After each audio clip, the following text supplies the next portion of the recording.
So no surprise, but we've got another mini PC to take a look at today. This is the Trigkey Ryzen 7 5800H PC. And this thing actually really surprised me for the price. I have an Amazon influencer page where I accumulate all the different mini PCs where you just click on it and all of them are listed that are available on Amazon, and you can take a look at the prices because sometimes these sales go in and out. Sometimes they jump back up and they're not really worth it. But as of the recording of this video, this mini PC is available for under $300. And I was surprised. I was surprised with everything that it played. What we're going to be doing here in this video is I took that highly controversial Launchbox, hard drive that I just did a video on, plugged it into this thing, and just loaded a game from all of the different, consoles that are on there. Just the more demanding stuff. And I honestly had zero issue. Every system played great. So what I want to go ahead and do is show you all that. But this model that I received, it has 16 gigabytes of DDR4 RAM, came with a 512 gigabyte SSD, has Wi-Fi 6, Bluetooth 5.2, plenty of inputs and outputs. We do have USB Type-C. I always like that. Hate when these little things don't have USB-C. But yeah, I've been having a lot better time with these Ryzen mini PCs as far as gaming performance goes over the Intel variants out there. But let's just go ahead and get into it. I'm going to show you guys some footage, comments on it here and there, but let's go.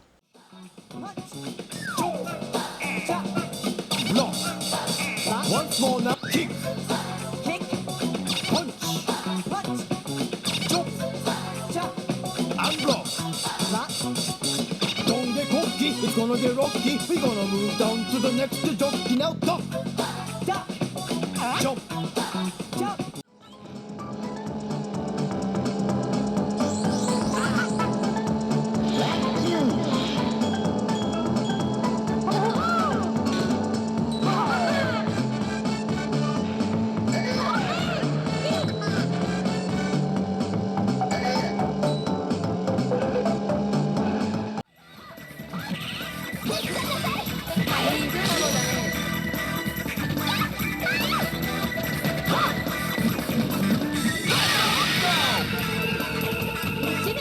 So we started out with some of the not so surprising stuff. PS1 I just threw in because I wanted to test all the PlayStation consoles they had on this hard drive.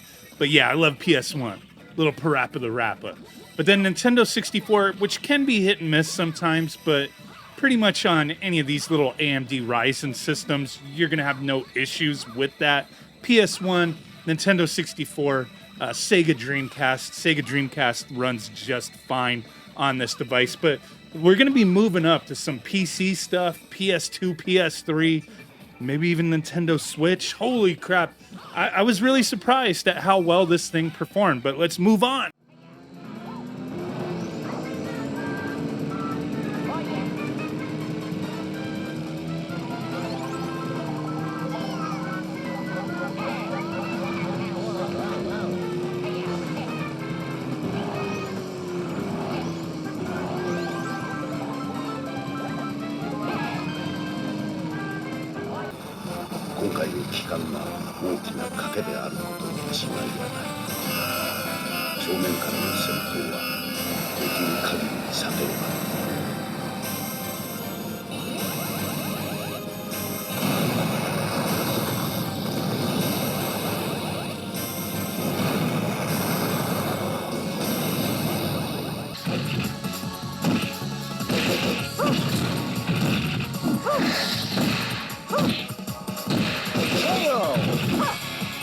So there was a little GameCube, Sega Saturn, and PS2, and they all ran decently well. Very playable, in my opinion. Had no issues running these games at all. But hey, we got some more powerful stuff to take a look at, so let's move on.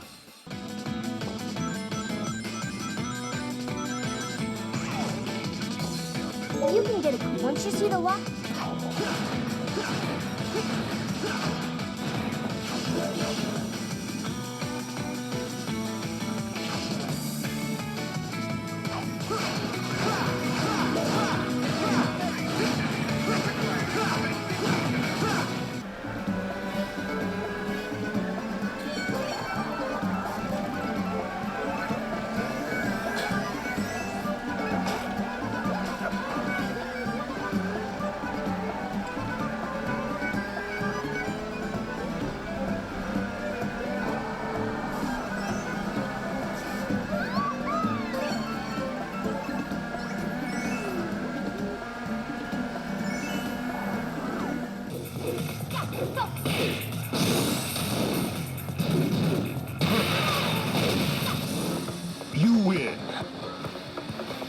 Round 2.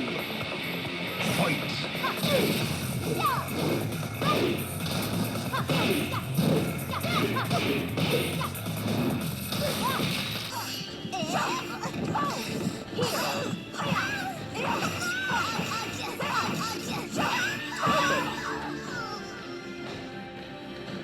Battle 2. Fight. So a little Wii, Wii U, PSP, and then PS3. I was really surprised with PS3. I played Soul Calibur, what was it, 4? And it ran great, so that's definitely a good sign. Can't speak for every single game and every library for every system here, but so far this is a really good sign seeing all these systems run extremely well. But now for the big stuff.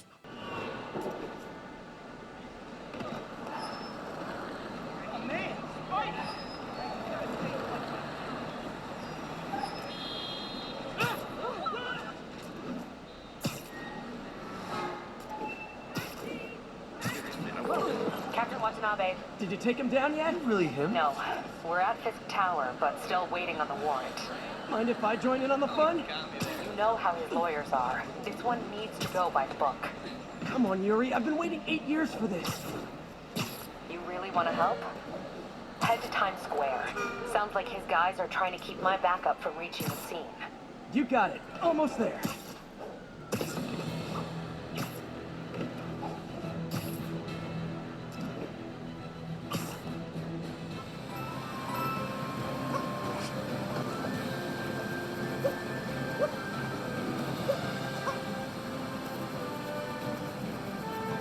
So wrapping up this video with the little bit more heavy hitters, in my opinion, the more interesting stuff. I mean, it's all been interesting, but I played Spider-Man, which on that Launchbox build, it says it's PS4, but it's a PC game. And it ran great. I was surprised. Like, I did put it to medium settings, and it was very playable, in my opinion. Maybe even tweaking the settings a little more, get a little bit more, you know, frames out of the game. But where it stands, medium settings on this PC, it ran great. And then moving on to Nintendo Switch, which I really haven't dabbled in too much, only recently with some of these builds having it on there. I was surprised. It ran great. Mario Odyssey runs great on this little system. Better than it did, in my opinion, on that way more expensive Intel NUC that I've done a video on recently, and you might even see it in the video. It's kind of in the corner there, so I've been using it a lot lately. But I think like Yuzu, the emulator, it might have issues with the Intel Arc GPU. So I noticed a few little graphics issues here and there, but it ran fine on that system. But on this little AMD system, I didn't notice any of those issues. It was just running smooth. So really cool stuff. If you're interested, link down below. But hey, really do appreciate you guys watching this video. I will catch you on the next one. Bye.